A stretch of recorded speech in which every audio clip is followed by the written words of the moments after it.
Scorpio rising and the rulers of the houses. Hi, I'm the birthday coach saying you were born for more. You want to go to the next level of astrology? Look and see where the planets that rule a particular house is sitting in your natal chart, especially if you have an empty house. If you have an empty house and you want to know how does that house work in my life, you have to see where the planet that rules that house is sitting in your natal chart. So I'm going to go real quickly between 1 and 12, all the different houses and what planet rules that house for Scorpio riser. Right off the bat, the first house is ruled by Mars and Pluto. You want to know more about your identity? Look and see where Mars and Pluto is in your natal chart. Second house is ruled by Jupiter. You want to know how you can create more wealth? Look and see where Jupiter is placed in the chart. The third house is going to be Saturn. You want to know more about communications, your siblings and neighborhood? Look and see where Saturn is in the chart.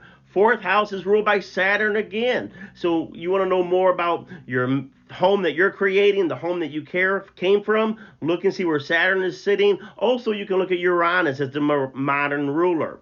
Fifth house, we're looking at Jupiter. So we want to see your romance. We're going to look at where Jupiter is placed. Want to see about your children? See where Jupiter is placed. But also you can include the modern ruler, Neptune. So Jupiter and Neptune to know more about our fifth house. Sixth house, we're going straight to Mars again.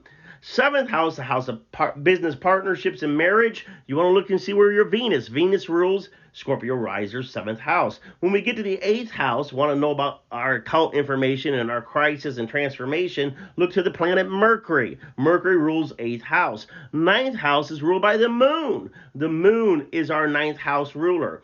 10th house is ruled by the sun. So if you want to see about your identity again, your leadership, your sole purpose, see where the sun is sitting in your natal chart. Then we take a look at the 11th house of our hopes and wishes and dreams. It's coming from the planet Mercury. Mercury. Now, last but not least is the 12th house.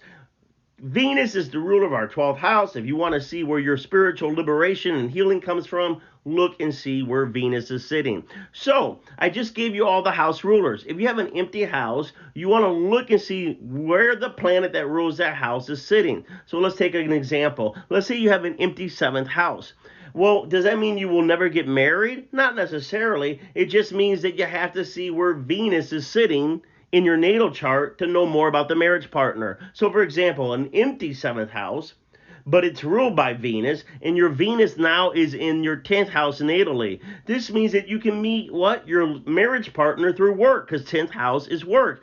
10th house also is ruled, takes care of, besides work, it takes care of leadership. So the spouse could be a leader. The spouse could be very like in a high CEO position. Why? Because 10th house is leadership and power, CEO energy. Also, 10th house is traditionally ruled by Saturn. So we got Venus sitting in the 10th, and Venus rules your 7th.